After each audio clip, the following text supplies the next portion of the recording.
ಶ್ರೀಧರ ಕಲ್ವೀರ ಸಂಸ್ಥಾಪಕ ರಾಜ್ಯಾಧ್ಯಕ್ಷರು, doctor BR Ambedkar ದಲಿತ ಸಂಘಟನೆಗಳ ಒಕ್ಕೂಟ ರಾಜ್ಯ ಸಮಿತಿ ವತಿಯಿಂದ ಪತ್ರಿಕಾಗೋಷ್ಠಿ ಮಾಡಿರುವಂಥದ್ದು. ಇವತ್ತಿನ ಒಂದು ಮುಖ್ಯವಾದಂಥ ವಿಚಾರ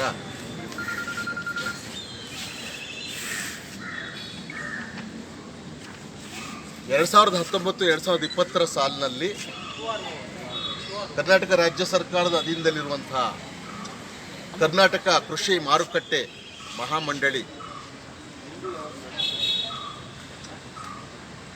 ಇಲ್ಲಿ ನಡೆದಂತಹ ಒಂದು 48 ಕೋಟಿ ಭ್ರಷ್ಟಾಚಾರದ ಹಗರಣವನ್ನು ತೀವ್ರ ತನಿಖೆಗೆ ಗುರಿಪಡಿಸುವುದಕ್ಕೋಸ್ಕರ ಪ್ರಸ್ತುತ ಸರ್ಕಾರ ಫಾಸ್ಟ್ ಟ್ರ್ಯಾಕ್ ಕೋರ್ಟ್ಗೆ ಈ ವಿಚಾರಣೆಯನ್ನು ವರ್ಗಾಯಿಸಿ SITಗೆ ಅಥವಾ CBIಗಾದರೂ ವರ್ಗಾಯಿಸಿ ಈ 48 ಕೋಟಿ ಸಾರ್ವಜನಿಕ ಹಣವನ್ನು ವಸೂಲಾತಿ ಮಾಡಲಿಕ್ಕೆ ಕ್ರಮ ಕೈಗೊಳ್ಳಬೇಕು ಅನ್ನುವಂಥದ್ದು ಇವತ್ತಿನ ಪತ್ರಿಕಾಗೋಷ್ಠಿಯ ಮುಖ್ಯವಾದಂಥ ಒಂದು ಆಗ್ರಹ.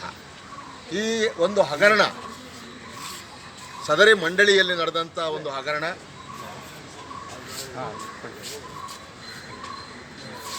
ಈ ಹಗರಣ ಅಂದು ಕರ್ನಾಟಕ ರಾಜ್ಯ ಕೃಷಿ ಮಾರಾಟ ಮಂಡಳಿಯಲ್ಲಿ ನಡೆದಂಥ ಹಗರಣದಲ್ಲಿ ಅಂದು MD ಆಗಿದ್ದವರು IAS ಅಧಿಕಾರಿ ಕರಿಗೌಡ ಅವರು ಕಾನೂನು ಬಾಹಿರವಾಗಿ ಅವರು ಒಂದು ಆದೇಶವನ್ನು ಮಾಡ್ತಾರೆ. ಆಂಧ್ರ ಬ್ಯಾಂಕ್ನಿಂದ ಸಿಂಡಿಕೇಟ್ ಬ್ಯಾಂಕ್, ಈಗ ಕೆನರಾ ಬ್ಯಾಂಕ್ ಆಗಿದೆ, ಅದಕ್ಕೆ 100 ಕೋಟಿಯನ್ನು ವರ್ಗಾವಣೆ ಮಾಡಿ ಅನ್ನೋದು ಕಾನೂನು ಬಾಹಿರವಾದ ಆದೇಶ ಮಾಡ್ತಾರೆ. ನಂತರ ಸಿಂಡಿಕೇಟ್ ಬ್ಯಾಂಕ್ ಒಂದು 100 ಕೋಟಿ ನಿಶ್ಚಿತ ಠೇವಣಿ ಕೇಳಿದಾಗ ಅದರಲ್ಲಿ 52 ಕೋಟಿದು ನಿಜವಾದಂತಹ ಅಸಲಿ ಸರ್ಟಿಫಿಕೇಟ್ಗಳಿದೆ, ಇನ್ನು 48 ಕೋಟಿ ನಕಲಿ ಸರ್ಟಿಫಿಕೇಟ್ ಅನ್ನೋದು ಕಂಡು ಬಂದಾಗ ಕೂಡಲೇ ಪೊಲೀಸ್ ದೂರು ಕೊಟ್ಟು FIR ಆಗಿ ಚಾರ್ಜ್ ಶೀಟ್ ಆಗುತ್ತೆ.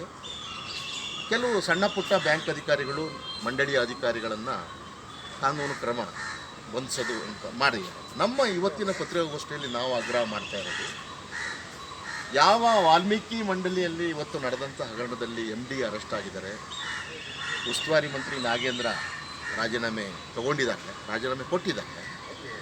ಅದೇ ರೀತಿಯಲ್ಲಿ ಆವತ್ತಿನ ಒಂದು ಕಾಲಘಟ್ಟದಲ್ಲಿ MD ಆಗಿದ್ದಂಥ IAS ಅಧಿಕಾರಿ ಕರಿಗೌಡರನ್ನು ಬಂಧಿಸಿಲ್ಲ.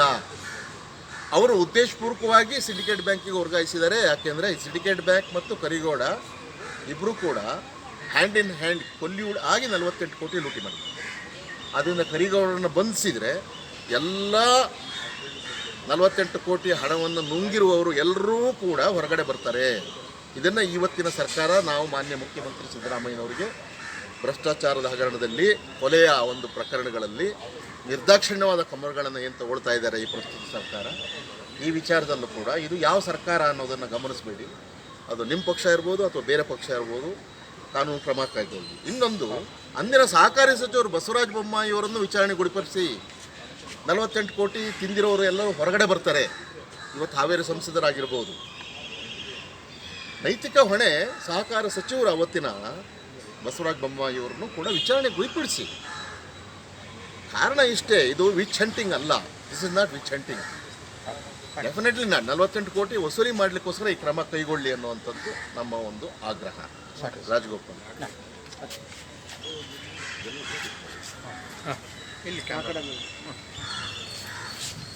ಚಿಕ್ಕದಾಗಿ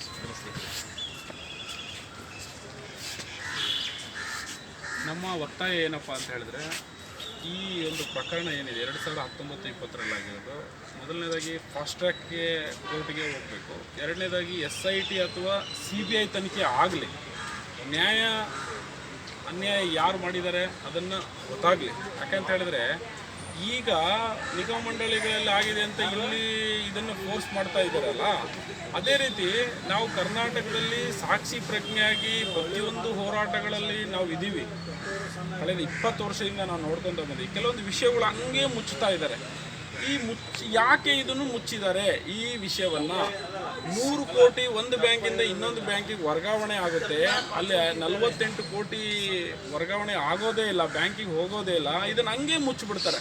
ಇದು ರೈತರ ದುಡ್ಡು, ಇದು ಈ ದೇಶದ ಅನ್ನದಾತರ ದುಡ್ಡು. ಅದ್ರ ಬಗ್ಗೆ ಇವತ್ತವರೆಗೂ ಯಾವ ಪತ್ರಿಕೆಗಳು ವರದಿ ಮಾಡಲಿಲ್ಲ. ಎಲ್ಲೂ ಮಾಧ್ಯಮ ಯಾವುದು ಎಲೆಕ್ಟ್ರಾನಿಕ್ ಮೀಡಿಯಾಗಳಲ್ಲಿ ಚರ್ಚೆ ಆಗಲಿಲ್ಲ. ಸೊ ಇದು ಏನಪ್ಪ? ಇದು ಅಂದರೆ ರೈತರ ಬಗ್ಗೆ ಯಾರು ಮಾತಾಡ್ತಾ ಇಲ್ವಾ ನೀವು?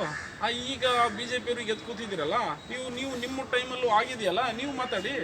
ನಾವೇನು ಕಾಂಗ್ರೆಸ್ ಪರವಾಗಿ ಅಂತ ಹೇಳ್ತಾ ಇಲ್ಲ. ನಾವು ಹೇಳ್ತಾ ಇರೋದು ನ್ಯಾಯ ನೀತಿ ಆಗಲಿ. ಅವತ್ತು ಬೊಮ್ಮಾಯಿ ಅವರಿದ್ದರು, ಸಹಕಾರ ಸಚಿವರು ಮತ್ತು ಹೋಮ್ ಮಿನಿಸ್ಟರ್ ಇದ್ದರು. ನಾವು ಆರೋಪ ಮಾಡ್ತಾ ಇದ್ದೀವಿ, ನಿಮ್ಮ ಕೈವಾಡ ಇದೆ ಇದರಲ್ಲಿ, ನಮ್ಮ ಆರೋಪ ಇದೆ.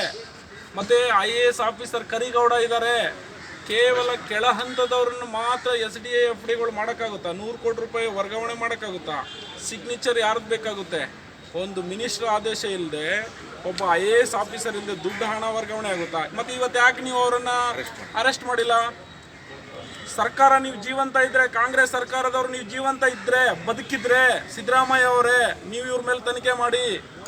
ಪರಮೇಶ್ವರ್ ಸಾಹೇಬ್ರೆ, ಹೋಮ್ ಮಿನಿಸ್ಟರ್ ಸಾಹೇಬ್ರೆ, ನೀವು ನಿಮ್ಮ ಕಿವಿಗಳು, ಕಣ್ಣುಗಳು ಮತ್ತು ಜ್ಞಾನ ಸರಿಯಾಗಿದ್ದರೆ, ಸರ್ಕಾರದ ದುಡ್ಡುಗಳು ಇವತ್ತು ಲೂಟಿ ಹೊಡಿತಾ ಇದ್ದಾರೆ. ಇವತ್ತವರೆಗೂ 4 ವರ್ಷವರೆಗೂ ದುಡ್ಡು ಬಂದಿಲ್ಲ.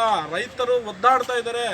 ಬೀಜಗಳಿಲ್ಲ ಅಂತ ಒದ್ದಾಡ್ತಾ ಇದ್ದಾರೆ, ಗೊಬ್ಬರಗಳಿಲ್ಲ ಅಂತ ಒದ್ದಾಡ್ತಾ ಇದ್ದಾರೆ. ಇಲ್ಲಿ ದುಡ್ಡುಗಳು ಯಾವನೋ ಹೊಡ್ಕೊಂಡು ಮಜಾ ಮಾಡ್ತಾ ಇದ್ದಾರೆ.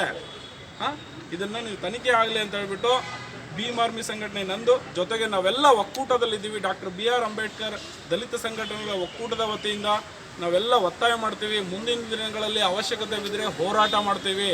ಇದನ್ನು ನಾವು ನಿಮ್ಮ ಗಮನಕ್ಕೂ ತಗೊಂಡು ಬಂದಿದ್ದೀವಿ. ಮುಖ್ಯಮಂತ್ರಿ ಅವ್ರ ಗಮನಕ್ಕೆ ತೊಗೊಂಡು ಬಂದಿದ್ದೀವಿ, ಸೆಕ್ರೆಟರಿ ಅವ್ರಿಗೆ ಕೊಟ್ಟಿದ್ದೀವಿ, ನಿನ್ನೆ ಸ್ಪೀಕರ್ ಅವ್ರ ಗಮನಕ್ಕೂ ತೊಗೊಂಡು ಬಂದಿದ್ದೀವಿ.